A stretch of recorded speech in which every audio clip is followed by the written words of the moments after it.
Have you ever thought about, is your boss getting rich off of you? Better yet, is it warranted? Stay with me and I'm going to try and help you work through that question. Hi, my name's Jeremy Smith, and over the better part of the last 15 years, I've been an agent, a trainer, a manager, an owner-operator of an insurance brokerage, and for the last 7 years, I've been a business coach traveling the country helping agents and agency owners grow their practices. Stay with me because today I'm going to try and help you grow yours. If you've been on YouTube before, then you know the drill. Please hit subscribe and ring the bell. If you want to ask yourself a question that almost every insurance agent in the country at some point in their career has probably asked themselves, that question is probably something to the effect of, is my boss getting rich off of me, and is it warranted? I don't care if you're an agent or a trainer or a manager or an owner-operator, asking the question, who gets what and is it warranted, is probably one of the most normal questions we can ask as insurance professionals. Heck, even if you're an independent agent working by yourself with no sub-agents, at some point you're probably going to put your upline or your IMO underneath a microscope. What I want to do today is try and give you a non-bias education on how the money flows in this business and try and get through to you that the question should be, what am I receiving from my upline for the amount of commissions that they're keeping? And not just about the percentage number that I get paid on a particular product. So before we get started in this, I want to make sure that you understand a term in our business, and it's a really important term. In the independent world, there's a compensation term called street comp. And what street comp is that is the recommended amount of commission that you as an agent should receive on a product from a specific insurance company. Obviously, all products warrant different commissions. But since my goal today is to talk to you about structure and not any individual insurance product, I want to use a life insurance policy, a fully underwritten life insurance policy as our example. And so let's say that the average comp for this said product is 100% of the annual premium on a life insurance policy. The street comp, as we talked about a second ago, if you called up an IMO and asked them for this contract, let's say that the IMO would give you 100% commissions on the annual premium that your client pays for the next year. If you went to work for, let's say, an independent insurance brokerage, on that same product, you might get 90%. You might get 30%. It's all determined based on what that owner made up for his compensation schedule.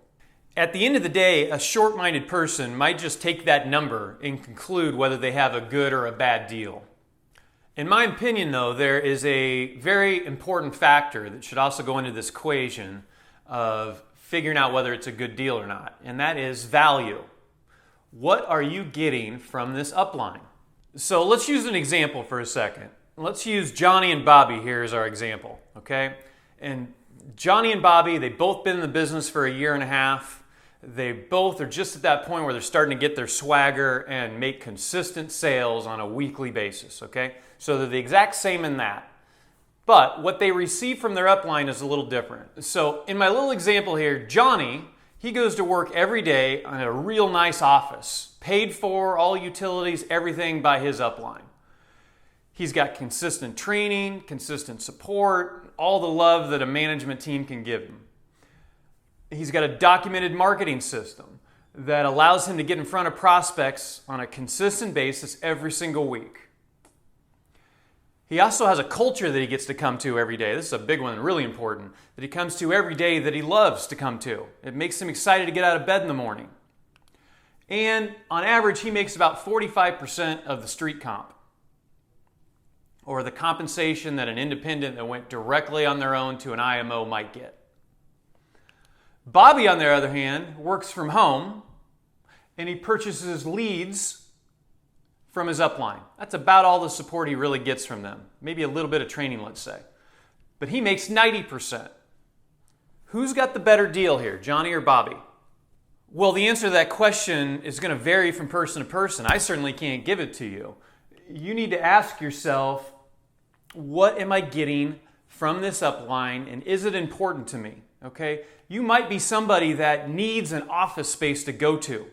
You might not need that. You might be somebody that just is in dire need. You're early in the career and you're in dire need of actual training. You might be somebody that just needs a management team or somebody to support you on a day-to-day basis with questions and motivation and all the things that come with management. You might need a lead system or a marketing system. You might not be that person that can just go out in the streets and just gab your way through to get an appointment on a daily basis. You might need that culture. You might need people around you doing the same thing where you're learning through osmosis and getting each other to move faster down the road. You might need backing, money, financing from an upline if that's an option. All of these are just some examples of things that an upline might provide. What you need to figure out, in my opinion, is which of these things, plus all of the other little resources that might exist, which of those things that you need in order to be successful.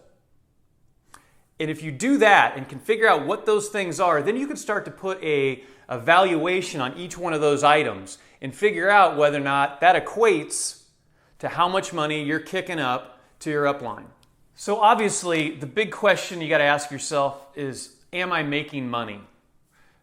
If I've been in the business for a long time, am I thriving financially? Okay? I don't care if my number's 30%. If I'm netting a couple $100,000 a year, probably in a good position. With that said, if my number is 85% and I'm struggling to pay my bills, I may need to think about making a change as far as where I'm placed in this insurance business world. I hope this gives you a better feeling about how the money flows in our business. I look forward to seeing our next videos, and I wish you happy selling.